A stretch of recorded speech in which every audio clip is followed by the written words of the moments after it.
올해가 거의 다 저물어 가죠. 한 해의 마지막 주일, 송년 주일을 하나님 앞에 예배드리고 있는데요. 이 마지막 주일에 정유찬 시인이 쓴 12월의 끝에서라고 하는 시가 있습니다. 12월의 끝에서. 시는 이렇습니다. 사랑한 날이 미워한 날보다 많았는지, 슬프고 힘들었던 날보다 행복했던 날이 많았는지 12월의 끝에서 지난 날들을 떠올려 보고 있어. 보석 같은 날들을 가슴으로 살았니? 머리로 살았니? 얼마나 웃고 살았어? 아니면 찡그렸어? 맑은 하늘 아래 투명한 날들을 뿌연 눈으로 보낸 건 아닐까? 별이 찬란하던 밤 내가 깨어 있었는지 잠들어 있었는지. 난 거울을 봐. 거울 속에 나를 봐. 아름다워진 거야? 추해진 거야? 무엇이 변한 것일까? 밤이 깊어만 가네. 한 해가 또 저무네. 이런 시입니다. 우리가 변함없이 또 한 해의 마지막 주일에 서 있습니다. 첫 주일 예배드리고 1년을 쭉 보내오다가 마지막 주일에 서 있습니다. 여러분 마음은 어떻습니까? 아쉬움입니까? 만족함이십니까?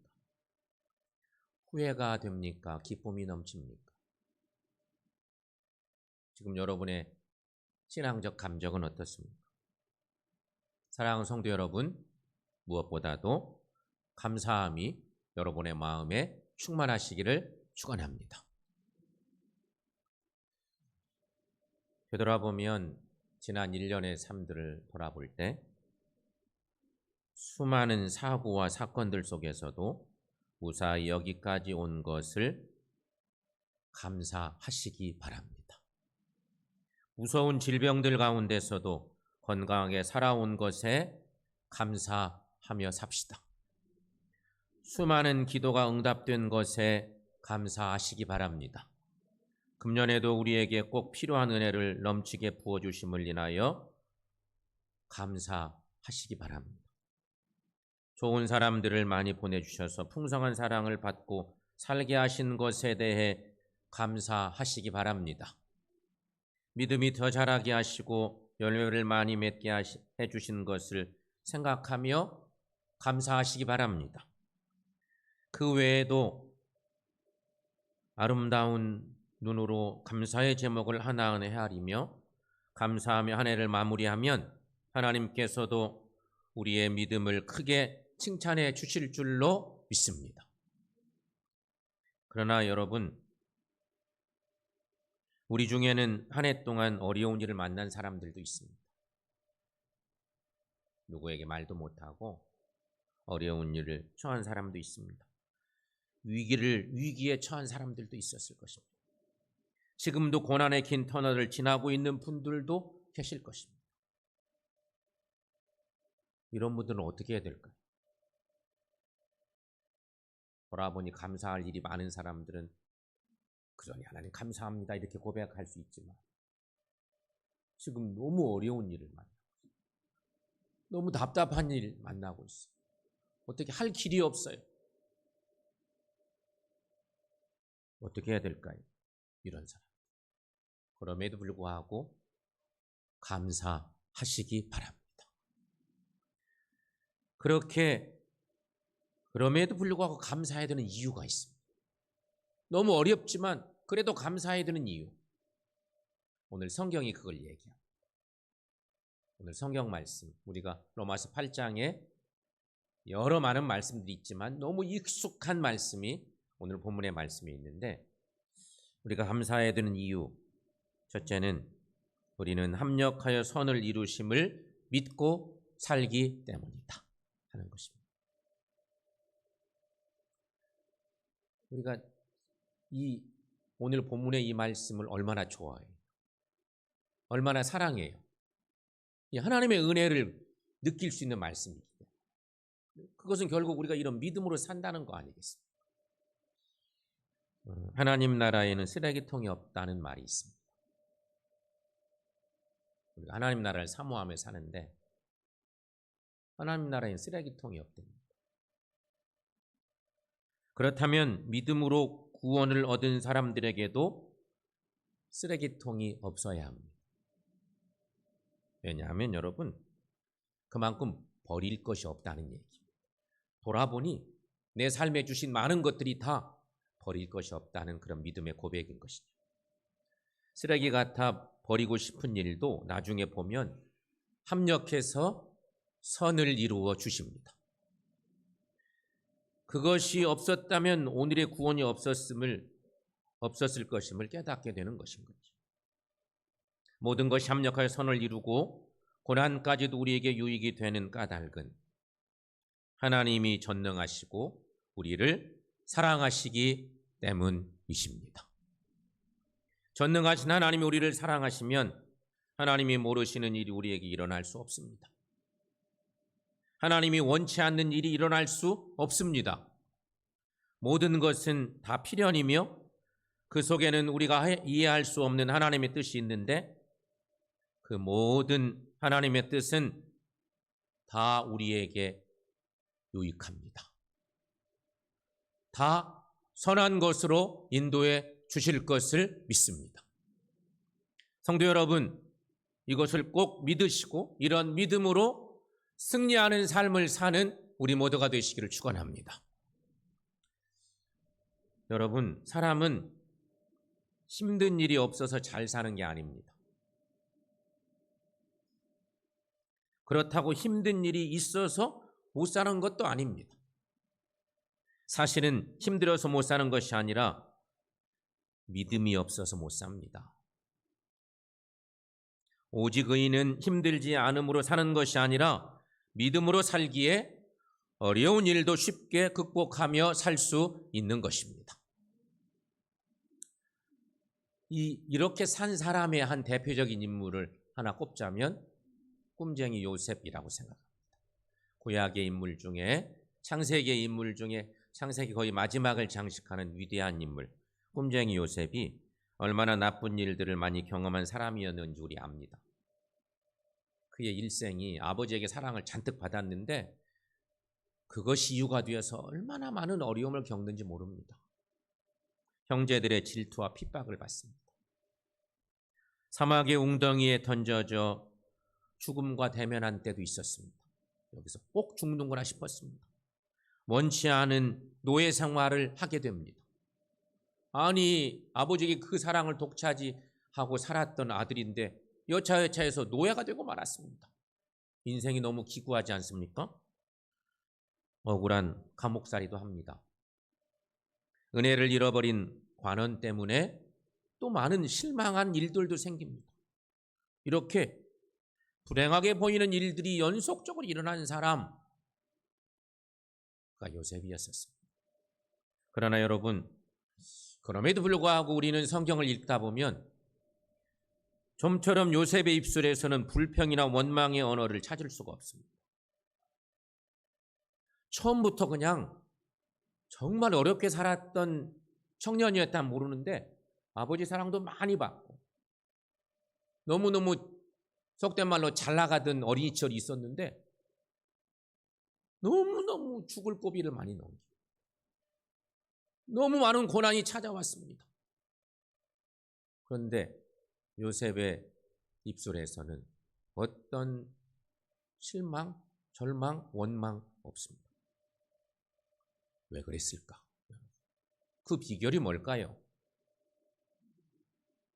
우리는 이 비결을 요셉이 자기를 사지로 몰고 죽음을 시도한 형제들을 나중에 만날 때 고백한 간증에서 찾아볼 수가 있습니다. 세월이 많이 지나고 자기 고향 땅에 가뭄이 들었어요. 아버지의 명령으로 형제들이 애굽 땅에 먹거리를 사러 가잖아요. 그래서 결국은 가서 총리가 되어 있는 동생을 만났어요. 죽었구나 싶었잖아요. 형들이 생각할 때. 그때 요셉이 고백하는 간증을 우리가 만나는데 창세기 45장 5절 말씀. 자, 여러분 함께 읽어보겠습니다. 당신들이 나를 이곳에 팔았다고 해서 근심하지 마소서. 한탄하지 마소서. 하나님이 생명을 구원하시려고 나를 당신들보다 먼저 보내셨나이다. 아멘.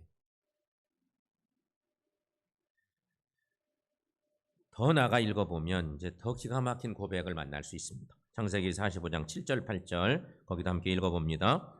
하나님이 큰 구원으로 당신들의 생명을 보존하고 당신들의 후손을 세상에 두시려고 나를 당신들보다 먼저 보내셨나니 그런즉 나를 이리로 보낸 이는 당신들이 아니요 하나님이시라. 아멘. 이런 말씀이 어떻게 나올 수 있을까요? 내가 만약에 요셉이라면 어땠을까요? 형들 가서 그 권력으로 맥살 잡지 않았을까요? 충분히 그럴 수 있잖아요. 명령해서 체포해라. 뭐 이럴 수도 있었을 것입니다. 인간적으로 실망된 일이 많았지만 요셉은 역시 하나님의 사람이었습니다. 그래서 결정적일 때 그의 고백을 보니 이런 너무도 위대한 고백을 하고 있는 거죠. 여러분, 어떻게 요셉이 이런 간증을 할 수 있었을까요? 요셉은 합력하여 선을 이루시는 하나님의 섭리를 일찍부터 믿고 살았던 하나님의 사람이었습니다. 실은 믿음의 사람의 삶은 이런 삶이에요.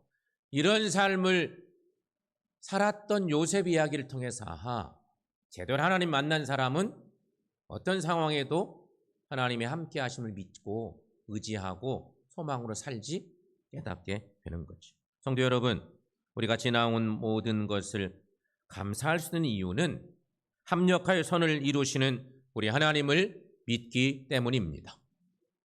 이 믿음 가지고 감사하며 2024년도 남은 시간을 보내시고 하나님을 높이는 삶을 사는 우리 모두 되시기를 축원합니다.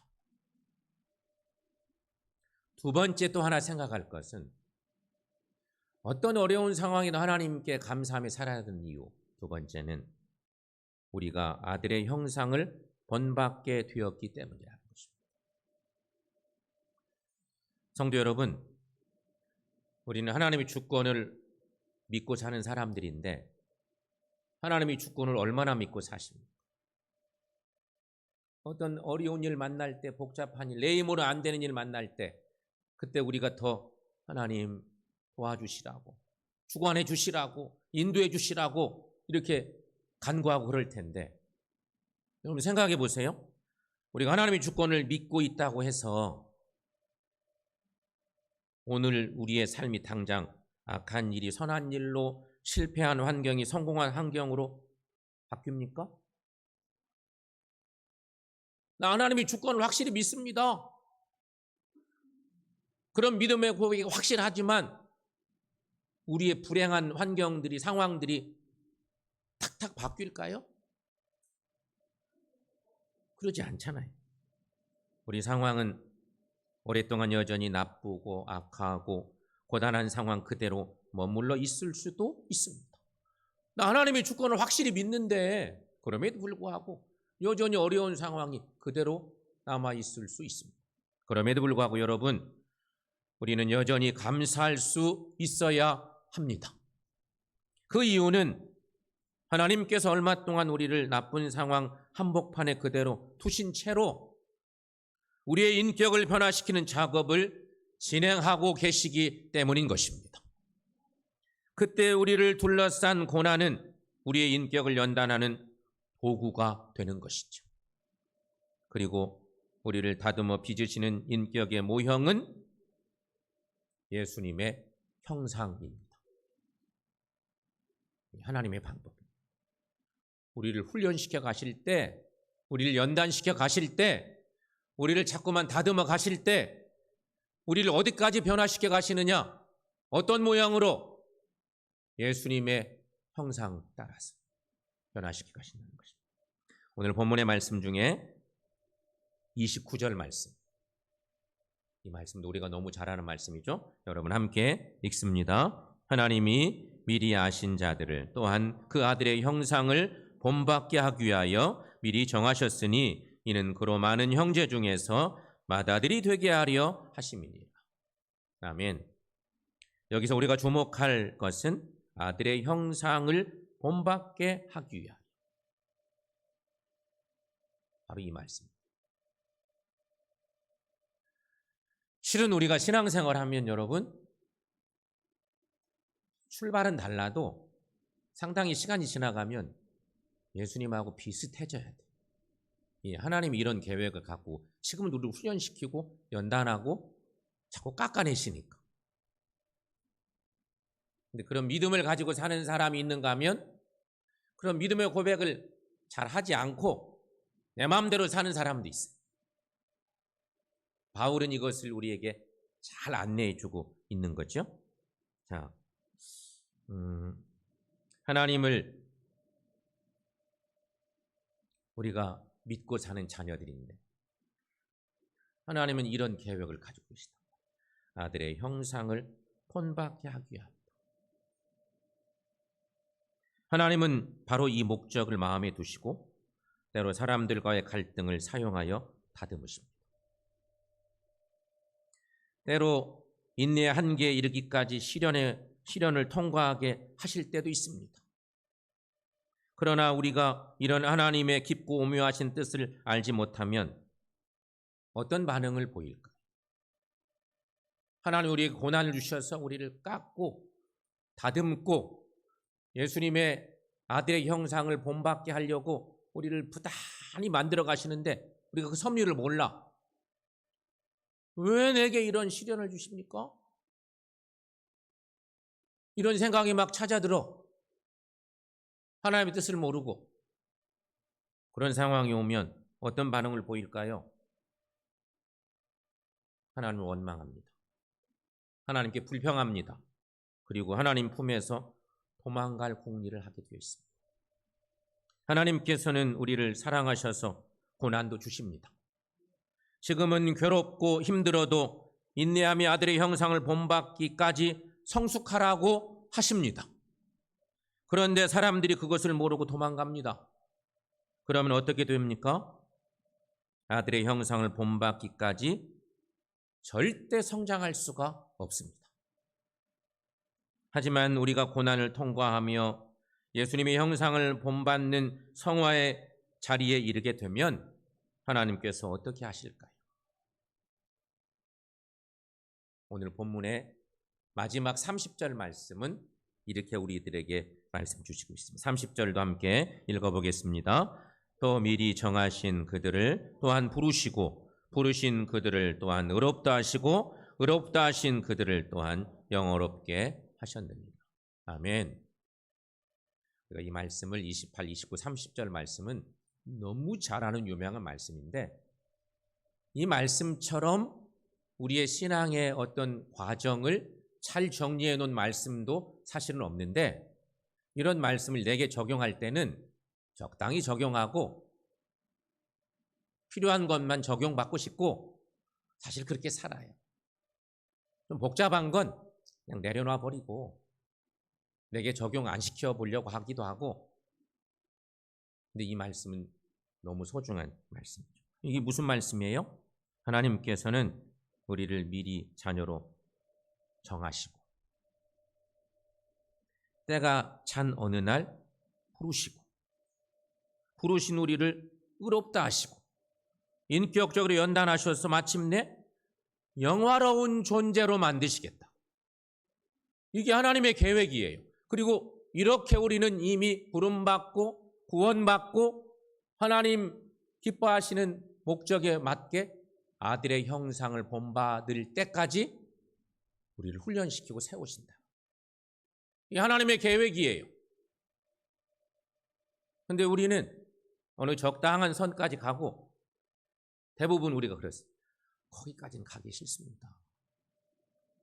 거기까지 가면 얼마나 많이 예수님처럼 살아야 되는데 적당히 구원받는 자리까지만 가고 더 이상은 저 안 할랍니다. 거기는 안 가고 싶어요. 주님은 조금만 담고 싶어. 우리가 그렇게 생활하지 않아요? 성도 여러분, 영어로우신 하나님이 우리를 영어롭게 하시려고 지금도 다듬고 계십니다. 그 믿음의 고백이 필요합니다. 그러므로 여러분 영어롭게 변화될 것을 믿음으로 바라보시고 늘 감사하며 사시기를 축원합니다. 범죄 심리학자 소퍼 박사는 교도소에 있는 죄수와 수도원에 있는 수도사의 차이를 이렇게 말했습니다. 유명한 얘기입니다. 교도소와 수도원은 갇혀있는 공간은 똑같습니다. 절제된 자리. 그 어떤 울타리를 벗어날 수가 없어요.